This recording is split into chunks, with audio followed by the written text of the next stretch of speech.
Hi friends, இன்றைக்கி நம்ம அடுத்த சாதனையாளர் யார் பார்க்குறோம் அப்படின்னா ஜார்ஜ் ஜோசப் அவர்களை பற்றி பார்க்க போகிறோம். இது கா வெங்கடேசன் சார் புக்கு தற்காலம் புக்கில் இருக்கக்கூடிய டாப்பிக்கு.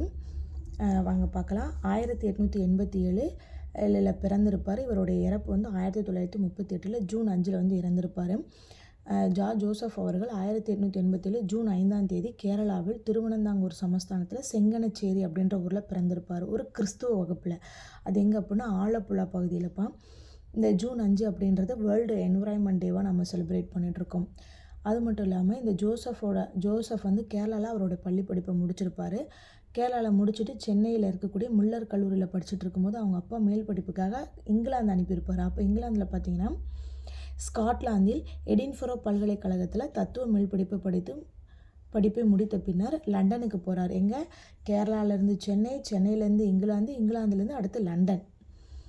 ஸ்காட்லாந்தில் எடின்பரோ பல்கலைக்கழகத்தில் தத்துவ மேல் படிப்பை முடித்த பின்னர் லண்டனில் இருக்கக்கூடிய மிடில் டெம்பிள் சட்டக்கல்லூரியில் படித்து பாரிஸ்டர் ஆனால் 1908. லண்டன் அப்படின்னு பார்த்தாவே அது நமக்கு தீவிரவாதிகளோட பாசறையாக குறிப்பிடப்படுறாங்க. ஏன்னா டிஎஸ்எஸ் ராஜன் அவர்களும் வந்து லண்டன் போய் மருத்துவ படிப்புக்காக போயிருப்பார். அப்போ அங்கே தீவிரவாதிகள் பாசறையில் தான் அவரும் வந்து என்ன இருப்பார்னா நெருங்கிய தொடர்பு அவருக்கும் ஏற்பட்டிருக்கும். அதே மாதிரி தான் ஜோசப் அவர்களுக்கும் அங்கே இருக்கக்கூடிய பிரபல தீவிரவாதியான Madame Cama, S K Varma, A R Rana, Veer Savarkar போன்றவருடன் தொடர்பு ஏற்பட்டது. அடுத்து ரோசாப்புத்துறை அப்படின்னு சொல்கிறாங்க அடுத்த டாப்பிக்கு. அப்போ இந்தியா திரும்பிய ஜோசப் 1909 துணை பதிப்பாளராக இருக்கக்கூடியவரோட மகள் சூசனாவை வந்து திருமணம் செஞ்சுட்டு எங்கே போகிறார் அப்படின்னா சென்னைக்கு போய் அங்கே தென்னிந்திய மொழியில் வந்து தென்னிந்திய மெயில் அப்படின்ற பத்திரிகையில் என்னென்னா ஆசிரியராக பணிபுரிஞ்சிருப்பார். இது மட்டும் இல்லை, இன்னும் 2-3 பத்திரிகையில் அவர் பணிபுரிஞ்சிருப்பார்ப்பா. தென்னிந்திய மெயில் என்ற பத்திரிகையில் ஆசிரியராக பணியாற்றினார். பின்னர் மதுரைக்கு போகிறார் 1910. இப்போ இவர் மதுரைக்கு போகும் தான் நிறைய விஷயம் நடந்திருக்கும். அங்கே தான் இவர் வந்து ரோசாப்புத்துறைன்னு அழைத்திருப்பாங்க. நிலையாக தங்கி குற்றத்துறை வக்கீலாக என்ன பண்ணியிருப்பாங்கன்னா குற்றத்துறை வக்கீலாக பெரும்பொருள் சேர்த்து அனைத்து ஆடம்பர வசதிகளோடும் மதுரையிலேயே பெரிய பங்களாவில் வந்து வாழ்ந்து வந்தார். மிகவும் பிரபலமாகிவிட்ட ஜோசஃபை மதுரை மக்கள் மரியாதையுடன் ரோசாப்புத்துறை என்று அழைத்தனர். இதுக்கு என்ன காரணம்னு பார்த்தீங்கன்னா, இது வந்து புக்கில் இல்லைப்பா, நான் எக்ஸ்ட்ரா எடுத்த பாயிண்ட்டு. 1918 வந்து மதுரை தொழிலாளர் சங்கம் அப்படின்ற ஒரு அமைப்பு உருவாக்கியிருப்பாங்க. அதில் வந்து என்ன அப்படின்னா ஹார்வெல் தொழிலாளர்களுக்காக ஊதிய உயர்வுக்காகவும் வேலை குறைப்புக்காகவும் பாடுபட்டிருப்பார். அது மட்டும் இல்லை, பிறமலை கள்ளர் அப்படின்ற சமூகத்தைச் சேர்ந்தவர்களை குறி வச்சு ஆங்கிலேயர்கள் வந்து என்ன பண்ணியிருப்பாங்கன்னா குற்ற பரம்பரை தடை சட்டத்தை வந்து செயல்படுத்தியிருப்பாங்க. அதை பார்த்து சார்ஜ் ஜோசப் வந்து அந்த வழக்குக்காக அவரே முன்னாடி போய் நடத்தி வெற்றி கண்டு கொடுத்துருப்பாரு. இந்த காரணத்துக்காக தான் வந்து அவருக்கு வந்து ரோசாப்புத்துறை, அதுக்கப்புறமேட்டு குற்ற பரம்பரை பாதுகாவலர் அப்படின்னு அவர் வந்து பாராட்டியிருப்பாங்க. இந்த குற்ற பரம்பரை தடை சட்டம் வந்து எப்போ ஏற்றிருப்பாங்கன்னா 1871 போடப்பட்டதுப்பா. அப்போது அந்த டைமில் நீதிபதியாக இருந்தவர் வந்து என்ன சொல்கிறாருன்னா, கைவினை தச்சுவலை போல் சிலருக்கு இந்த களம் வந்து என்னது குலத்தொழிலாக மாறிடுச்சு அப்படின்னு சொல்கிறாரு. இந்த நம்மளுடைய சென்னை மாகாணத்தில் இந்த குற்ற பரம்பரை தடை சட்டம் எப்போ வந்துச்சுன்னா 1911 வந்து என்ன பண்ணியிருப்பாங்கன்னா அமல்படுத்தியிருப்பாங்க. அதை வந்து 1924 வந்து திருத்தியிருப்பாங்க அந்த சட்டத்தை. இந்த குற்ற பரம்பரை தடை சட்டம் வந்து போட்டாங்க பார்த்திங்களா. அதில் நம்ம தமிழ்நாட்டில் இருக்கக்கூடிய கிட்டத்தட்ட ஒரு 89 சமூகத்தை வந்து அந்த லிஸ்ட்டில் வந்து சேர்த்திருப்பாங்க. இந்த சட்டம் எப்போ நீக்கப்பட்டிருக்கோ அப்படின்னு பார்த்திங்கன்னா 1949 ஆகஸ்ட் மாதம் தான் இந்த சட்டத்தை நீக்கியிருப்பாங்க. ஆனால் இதுக்கான சட்டத்தோட தீர்மானம் எப்போ அப்படின்னா 1947 பி சுப்பாராவ் அவரோட ஆட்சியின் போதே வந்து என்ன பண்ணியிருப்பாங்க அப்படின்னா கொண்டு வந்திருப்பாங்க. அப்போ 1947 கொண்டு வந்தது 1949 தான் வந்து என்ன பண்ணியிருப்பாங்கன்னா நீக்கியிருப்பாங்க. இவங்க 2 பேருக்காகவும் இவர் போராடின காரணத்துக்காக தான் இந்த ரோசாப்புத்துறை அப்படின்ற பேர் வந்து இவருக்கு வந்துச்சு.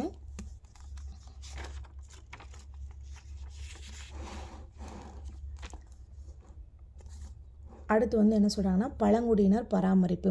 அப்போ ரோசாப்புக்கும் மதுரைக்கு வந்து வக்கீல் தொழில் செய்ய துவங்கியதிலிருந்து பொதுமக்கள் சேவையில் ஆர்வத்துடன் ஈடுபட்டார். குறிப்பாக அவரது கவனம் எல்லாம் மதுரையில் இங்கே பார்த்திங்கன்னா குற்ற பரம்பரையினர் என்று கருதி ஒதுக்கி வைக்கப்பட்டிருந்த மக்கள் பக்கம் திரும்பியது. அவர்களது சமூக உயர்வுக்காக பாடுபட்டார். அடுத்து தொழிலாளர் நலன்னு பார்க்கும்போது சமூக சேவை செய்து கொண்டிருந்த ஜோசப் தொழிலாளர்கள் நலனின் அக்கறை கொண்டார். ஜே.என்.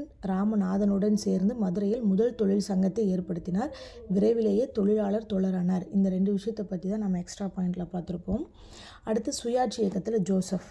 அப்போது சுயாட்சி இயக்கம் அப்படின்னா இது எப்போ தொடங்கியிருக்காங்கன்னா சுயாட்சி இயக்கம் பார்த்திங்கன்னா 1916 அன்னி பெசன்ட் அப்புறம் திலகரால் வந்து தன்னாட்சி இயக்கம் வந்து தொடங்கியிருப்பாங்கப்பா. அன்னி பெசன்ட் எங்கே அப்படின்னா சென்னையில் தொடங்கியிருப்பாங்க. திலகர் வந்து பம்பாயில் தொடங்கியிருப்பாங்க. அதே மாதிரி இந்த ஜோசப் வந்து என்ன பண்ணியிருப்பாருன்னா மதுரையில் உருவாக்கியிருப்பார். இங்கே பாருங்கள், இதற்கிடையே வெளிநாட்டில் இருந்து இந்தியாவுக்கு வந்து சென்னையில் இருந்து கொண்டு இந்திய மக்களுக்காக உரிமை குரல் கொடுத்த அன்னி பெசன்ட் அம்மையாரின் துணிவும் தீரமும் ஜோசஃபை வெகுவாக கவர்ந்தன. விரைந்து சென்னை சென்று அம்மையாரை சந்தித்தார். எப்போ 1916 மார்ச் 20 யார் ஜோசப் அவர்கள் வந்து அன்னி பெசன்ட் அம்மையாரை வந்து சந்திக்கிறாங்க. அப்போ அன்னி பெசன்ட் அம்மையாரோட ஆலோசனைப்படி மதுரையில் செயல்பட்டுட்டு வந்த தியோபிசிக்கல் கிளை சங்கத்தை வந்து சுயாட்சி கிளை சங்கமாக மாற்றி அமைத்தார். அப்போ ஜோசப் சுயாட்சி இயக்கத்தில் ஆர்வத்துடன் பங்கேற்றார். அந்த காலகட்டத்தில் தான் ஜோசப்புக்கு மற்றொரு தீவிர தொழிற்சங்கவாதியும் இந்திய விடுதலை போராட்ட வீரரான வரதராஜு நாயனுடன் நெருங்கிய தொடர்பு ஏற்பட்டது. அடுத்து வந்து யாரோட நெருங்கிய தொடர்பு ஏற்படுது? வரதராஜலு நாயுடோட ஒரு நெருங்கிய தொடர்பு ஏற்படுது. அடுத்தது ஜோசப்பின் தேச தொண்டாலும் தலைமை திறமையாலும் பெரிதும் கவரப்பட்ட அன்னி பெசன்ட் வந்து என்ன பண்ணுவார்னா சுயாட்சி இயக்கத்தின் சார்பாக இங்கிலாந்துக்கு வந்து ஒரு தூதுக்குழு அனுப்புவாங்க. அதில் வந்து ஒருவராக வந்து யார் அனுப்பியிருப்பாங்க அப்படின்னா நம்மளுடைய ஜோசப் அவர்களை அனுப்பியிருப்பாங்க. இப்போ ஜோசப் கூட இன்னும் 2 பேர் யார் போயிருப்பாங்கன்னு பார்த்தீங்கன்னா சேலத்தை சேர்ந்த PV நரசிம்ம ஐயர், மாஞ்சேரி ராமையா, அடுத்து ஜார்ஜ் ஜோசப், இவங்கெல்லாம் தான் இங்கிலாந்துக்கு போயிருப்பாங்க. ஆனால் என்ன இருப்பாங்கன்னா இவங்க பாதியிலே வந்துடுவாங்க. ஏன்னா அவங்க அனுமதிச்சிருக்க மாட்டாங்க. சுயாட்சி இயக்கத்தின் சார்பாக இங்கிலாந்துக்கு அனுப்பப்பட்ட தூதுக்குழு உறுப்பினர்களுள் ஒருவராக அனுப்பினார் 1918 மார்ச் மாதம். அப்போ தூதுக்குழுவினர் இங்கிலாந்தை அடைவதற்கு முன்பே ஸ்பெயினின் ஜிப்ரால்டர் துறைமுகத்தில் வந்து இடைமறித்து திருப்பி அனுப்பி வைக்கப்பட்டனர். இதனால் மிகுந்த மன வருத்தத்துடன் என்ன போயிருப்பாங்கன்னா இந்தியா திரும்பினார் ஜோசப். அடுத்து சத்தியாகிரக சபதம் அப்படின்னு நம்ம பார்க்கும்போது மதுரை திரும்பிய ஜோசப் காந்தி அறிவித்த ரவுலட் சத்தியாகிரக அழைப்பை ஏற்று இவரது ஆதரவாளர்களுடன் சத்தியாகிரக சபதத்தில் கையொப்பமிட்டிருப்பார். எப்போ அப்படின்னா 1919 மார்ச் 9. அப்போது தான் ஜோசப்புக்கும் ராஜாவுக்கும் இடையே வந்து என்ன ஆகுதுன்னா இணைப்பிரியாத ஒரு நட்பு ஏற்படுது. அப்போ ராஜாஜிக்கும் ஜோசப்புக்கும் எப்போ நட்பு ஏற்படுது அப்படின்னா ரவுலட் சட்டத்தில் அவர் சத்தியாகிரக சபதத்தில் கையெழுத்திட்டிருப்பார். அந்த டைமில் தான். அப்போ இரு மேதைகள் ஓரணியில் சேர்ந்தனர். தேச விடுதலைக்காக போராடினர். அப்போ வகுப்புவாரி பிரிவினை எதிர்ப்பு. இவர்கள் தேச விடுதலைக்காக போராடி கொண்டிருந்த போது சென்னை ராஜஸ்தானில் நீதி கட்சியினர் ஆங்கிலேயரின் ஆதரவுடன் ஆட்சி செய்து கொண்டிருந்தனர். தமிழர்களை ஜாதி வாரியாக பிரிப்பது சமுதாய பாவம், தர்மமல்ல என்று கருதினார் ஜோசப். அதனால் வந்து திவான் பகதூர் கேசவ பிள்ளை, வரதராஜலு நாயுடு, ஜோசப் ஆகிய மூவரும் ஒன்று சேர்ந்து நீதி கட்சியினரின் ஜாதி பிரிவினை திட்டத்தை முழு மூச்சுடன் வந்து எதிர்த்தனர். அப்போ சமுதாய ஒற்றுமைக்காக நீதி கேட்டு நீதி கட்சிக்கு எதிராக செயல்பட்டனர். அடுத்தது நாட்டு விடுதலை வகுப்பு பிரிவினையை விட சிறந்தது, உயர்ந்தது என்று உரக்க குரல் கொடுத்த ஜோசப் என்ன சொல்கிறாங்க, நாட்டு விடுதலை அப்படின்றது இந்த வகுப்பு பிரிவினையை விட சிறந்தது அப்படின்ட்டு ஜோசப் வந்து குரல் கொடுக்குறாரு.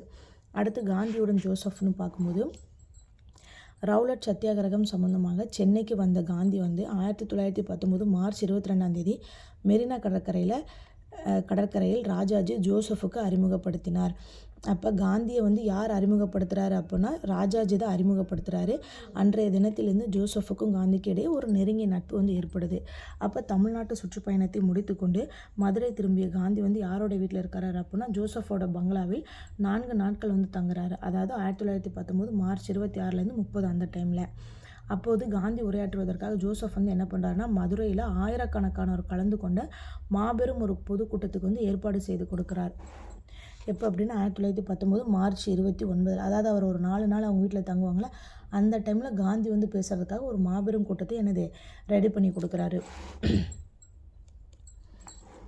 அடுத்து வந்து ஜோசப் தலைமையில் ஹர்த்தால் அப்படின்னு நம்ம பார்க்கும்போது 1919 ஏப்ரல் 5 வந்து ஜார்ஜ் ஜோசப்பின் தலைமையில் மதுரை மாநகரில் ரவுலட் சத்தியாகிரக ஊர்வலம் வந்து நடைபெற்றது.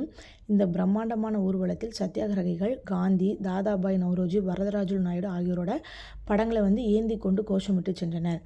அடுத்த நாள் ஜோசப்பின் அழைப்பை ஏற்று மதுரையில் அனைத்து கடைகளும் மூடப்பட்டு ஹர்த்தால் அனுசரிக்கப்பட்டது. எப்போ அப்படின்னா 1919 ஏப்ரல் 6 ஹர்த்தால் எங்கே நடைபெற்றிருக்கு? மதுரையில். யாரோடைய பேச்சை கேட்டு அப்படின்னா ஜோசப்போட அழைப்பை ஏற்று மதுரையில் அனைத்து கடைகளும் மூடப்பட்டு ஹர்த்தால் அனுசரிக்கப்பட்டது. இந்த ஹர்த்தாலின் போது ஜோசப் காந்தியின் தளபதியாக செயல்பட்டார்னு குறிப்பிடுறாங்க. அப்போ சபர்மதியின் ஜோசப். அப்போ 1920 ஏப்ரல் மாதம் வந்து கல்கத்தாவில் கூட்டப்பட்ட காங்கிரஸ் மாநாட்டில் வந்து காந்தி வந்து என்ன பண்ணுறாருன்னா ஒத்துழையாமை இயக்கத்தை வந்து அறிவிக்கிறாரு. எங்கே அப்படின்னா 1920 ஏப்ரல் மாதத்தில் கல்கத்தாவில் கூட்டப்பட்ட மாநாட்டில் எதை பற்றி அறிவிக்கிறாருன்னா ஒத்துழையாமை இயக்கத்தை பற்றி அறிவிக்கிறாரு. அந்த அறிவிப்பை ஜோசஃபின் வாழ்க்கையில் தான் திருப்புமுனை அமைந்தது. பணம் காய்க்கும் மரமாக இருந்த அவருடைய வக்கீல் தொழிலை துறந்து அவரும் அவரது மனைவியும் கதராடையை உடுத்தினர், அந்நிய துணிகளை கொளுத்தினர். ஜோசப் மதுரை பங்களாவை காலி செய்தார். காந்தி அகமதாபாத்தில் நடத்திய சபர்மதி ஆசிரமத்துக்கு மனைவியோடு சென்று விட்டார். அதாவது என்ன, இவர் வந்து இந்த ஒத்துழையாமை இயக்கத்தை வந்து ஏற்படுத்தியிருப்பார். அதன் காரணமாக ஜோசப் வந்து அவரோட எல்லாத்தையும் துறந்து காந்தி உருவாக்குன சபர்மதி ஆசிரமத்துக்கு அங்கே போய் தங்கிடுவார். இப்போ அங்கே போய் தங்கினதுக்கப்புறம் தான் சில பலரோட இன்னும் தொடர்பு ஏற்படும். அப்போ நேருக்களுடன் ஜோசப் அப்படின்னு பார்த்தோம்னா, ஜோசப் சபர்மதி ஆசிரமத்தில் தங்கியிருந்த போது தான் அங்கு வந்த மோதிலால் நேரு, ஜவஹர்லால் நேரு ஆகியோருடன் தொடர்பு ஏற்பட்டது. அப்போ மோதிலால் நேருவின் அழைப்பை ஏற்று அவர் அலகாபாத்தில் நடத்தி வந்த இண்டிபெண்டன்ட் பத்திரிகையின் ஆசிரியராக பொறுப்பேற்றார். ஸ்டார்டிங் என்ன பார்த்தோம், அவங்க மனைவியை திருமணம் பண்ணிட்டு வந்தவுடன் மதுரையில் வந்து எந்த பத்திரிகையில் வந்து வேலை பார்த்துருப்பாரு, தென்னிந்திய மெயில் அப்படின்ற பத்திரிகையில் வேலை பார்த்துருப்பாரு. அடுத்து என்ன பண்ணுறாங்க, காந்தியோட ஆசிரமத்தில் இருக்கும்போது ஜவஹர்லால் நேரு நடத்திட்டு வந்த, அதாவது மோதிலால் நேரு நடத்திட்டு வந்த இண்டிபெண்டன்ட் அப்படின்ற பத்திரிகையில் ஆசிரியராக பொறுப்பேற்றார். அடுத்து வந்து தேசிய பார்வையுடன் முழு சுதந்திரத்துடன் கருத்துக்களை எல்லாம் தெரிவிக்குமாறு ஜோசப் வந்து ஜவஹர்லால் நேரு வந்து ஊக்குவிக்கிறாரு. அதன்படி ரீட்ரிங் பிரபுவின் வன்முறை போக்கை தலைமையகத்தில் வன்மையாக சாடினார். முன்னாள் தலைவி அன்னி பெசன்ட் அம்மையாரின் பிற்போக்கு கருத்துக்களையும் அவர் என்ன பண்ணுறாரு, எதிர்த்து எழுதினார். அப்போது தனிநபரை விட கொள்கை தான் பெரிது என்றார். அதோட விளைவு என்னாச்சு அப்படின்னா, நேரு குடும்பத்தோடு சேர்த்து இவரையும் தூக்கி ஜெயிலில் போட்டாங்க. எங்கன்னா ஆக்ரா சிறையில் அடைக்கப்பட்டிருப்பார். அப்போது அந்த சிறையில் இருக்கும்போது தான் இவருக்கு இன்னும் சில பேரோட தொடர்பு ஏற்படுது. யாருன்னு பார்த்தீங்கன்னா, ஜோசஃபுக்கு நேரு, கோவிந்த வல்லப பந்த், புருஷோத்தம தாஸ், டாண்டன், மகாதேவ் தேசப் போன்ற காங்கிரஸ் தலைவர்களுடன் பேசிய பழக்கம் வாய்ப்பும் ஏற்பட்டது. 6 மாதம் வந்து என்ன பண்ணுறாரு, இவர் சிறையில் இருந்ததுக்கப்புறம் சென்னைக்கு வந்து மாற்றுறாங்க.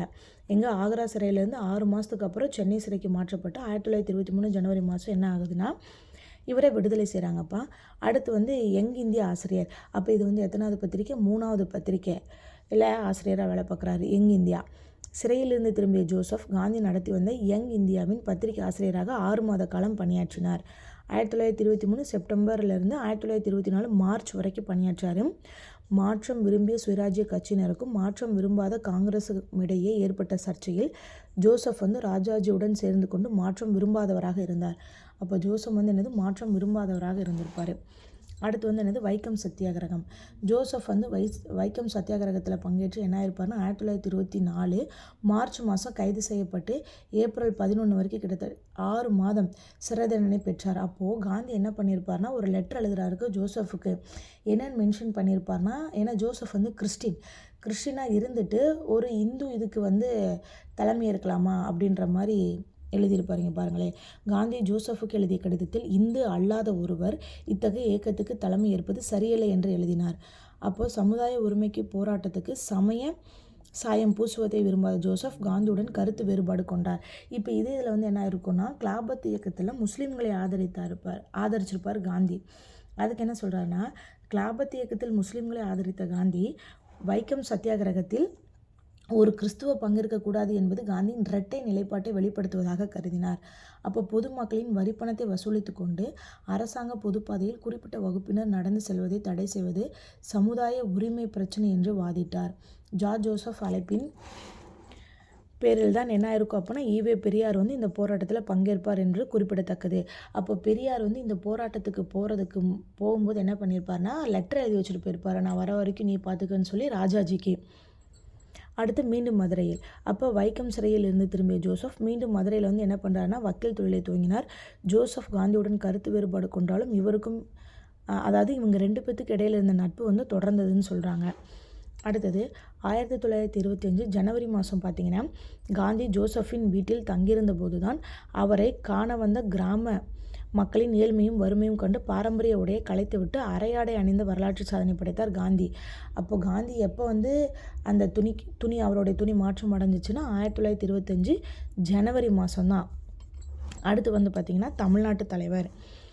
இந்த தமிழ்நாட்டு தலைவர் அப்படின்னா 1925 1938 வரை ஜார்ஜ் ஜோசப் வந்து தமிழ்நாட்டு அரசியலில் மிகுந்த செல்வாக்கு பெற்ற தலைவராக திகழ்ந்தார். அப்போது தமிழ்நாட்டு அரசியலில் பிரபலங்களுடன் நெருங்கிய தொடர்பு கொண்டிருந்தார். இவருக்கும் ராஜாஜிக்கும் இடையான நட்பு மேலும் நெருக்கமாயிற்று. அதேபோன்று ஜோசப்புக்கும் காமராசருக்கும் இடையே அணுக தொடர்பு ஏற்பட்டது. அப்போ ஜார்ஜ் ஜோசப் பார்த்திங்கன்னு வச்சுக்கோங்க, நிறைய பேர்த்தோட காங்கிரஸ் தலைவர்களோட ஃப்ரெண்ட்ஷிப்பில் இருக்கிறாரு. இப்போ காமராசர் என்ன சொல்கிறான்னா, ஜோசஃபையும் அவரது மனைவி சூசனையும் தனது வளர்ப்பு தாய் தந்தையாகவே கருதினார்.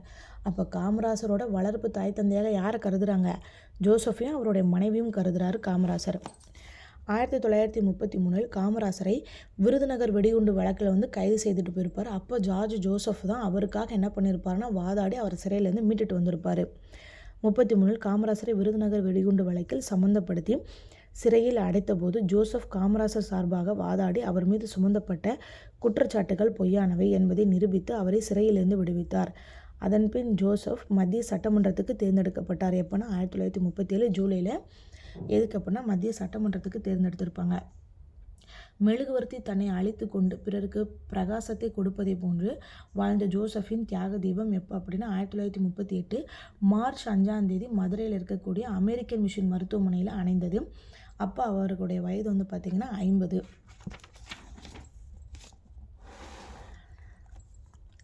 அப்போ இவரை பற்றின ஒரு மதிப்பீடு வந்து சொல்கிறாங்க. ஜார்ஜ் ஜோசப் வந்து வாழ்வாங்கு வாழ்ந்தவர். கேரளாவில் பிறந்து வளர்ந்து மதுரையில் தன் வாழ்நாளை பொது பணிக்காக அர்ப்பணித்தவர். அசாதாரண மனிதர். மனிதாபிமானத்தின் மறுபிறவி. சமுதாயத்தில் ஓரங்க கட்டப்பட்ட ஒதுக்கப்பட்டோரின் நலனின் அக்கறை கொண்டவர். தொழிலாளர் தோழர். சொத்தை துறந்து நாட்டு விடுதலை என்ற சொத்தை சேர்க்க பாடுபட்டவர். தேச தலைவர்களுடன் நெருங்கி தொடர்பு கொண்டவர். தமிழ்நாட்டை மறக்காதவர். அவர் வேரையும் விழுதுகளையும் மறக்காத அரசியல் ஆலமரம் போன்றவர். பணமும் புகழும் பெயரும் அவரை திசை திருப்பவில்லை. தனி நபரை விட உண்மையை பற்றுறுதியை உயர்வானது என்று கருதினார் ஜோசப். அடுத்து ஜோசஃபோட பதவி கவர்ச்சியில் மனதை கொடுக்காதவர். அதாவது என்ன சொல்கிறாங்கன்னா, பதவி வந்தோடனே மாறாதவர் அப்படின்றாங்க. மன அடிமை மோசமான அடிமை அப்படின்னு கூறியிருக்கிறாரு. மனதில் விழும் உரிமை தீப்பொறி எந்த சக்தியாலும் அழிக்க முடியாது என்று நம்பியவர். சமுதாய பாகுபாட்டை பாவமாக கருதியவர். சுய தியாகி. அவரது பண்பாடு, பெருந்தன்மை, பரந்த மனப்பான்மை, பெண்களுக்கு கொடுத்த மரியாதை, குழந்தைகளிடம் காட்டிய கனிவு, பொருள் பொதிந்த பேச்சு, கரைப்பட அறிவு, கலங்கப்பட உள்ளம், உரிமைக்காக போரிடும் வேகம், நளினமான நகைச்சுவை, துணிகரமான கருத்துக்கள், நெருக்கடியில் நிமிர்ந்து நிற்கும் நேர்மை, மக்கள் பணியில் அவர் காட்டிய உற்சாகம், அவருடைய தொழில் நாணயம் எல்லாம் மகத்தானவை. அனுபவம் நிறைக்குடம், தேசப்பற்றின் திருவுருவம், நெஞ்சம் தளரா நெறியாளர் ஜோசப் அப்படின்னு சொல்கிறாங்க. ஒரு ஆணின் வெற்றிக்கு பின்னால் ஒரு பெண் இருக்கிறாள் என்ற கூற்று இவருக்கு 100க்கு 100 பொருந்தும். ஏன் அப்படின்னா இவங்களுடைய மனைவி சூசேனை வாழ்விலும் தாழ்விலும் சம பங்கு. ஏன்னா ஜோசப் வந்து அவ்வளோ சொத்துக்களையும் திறந்து ஆசிரமத்துக்கு போகும்போது இவங்களும் அவர் பின்னாடியே போயிருப்பார். மனைவி சூசனை வாழ்விலும் தாழ்விலும் சம பங்கேற்று ஜோசஃபின் பெற்றற்கரிய துணையாக திகழ்ந்தார். பின் ஏன் பிற தமிழ்நாட்டு தலைவர்களுக்கு கொடுக்கப்பட்ட அங்கீகாரம் இவருக்கு அளிக்கப்படவில்லை அப்படின்னு ஒரு கொஷின் மார்க் கூட கொடுத்துருக்காங்க. கால் சுவடுகள் இல்லா பெருந்தகையாக கருதப்படுகிறார் ஜோசப்.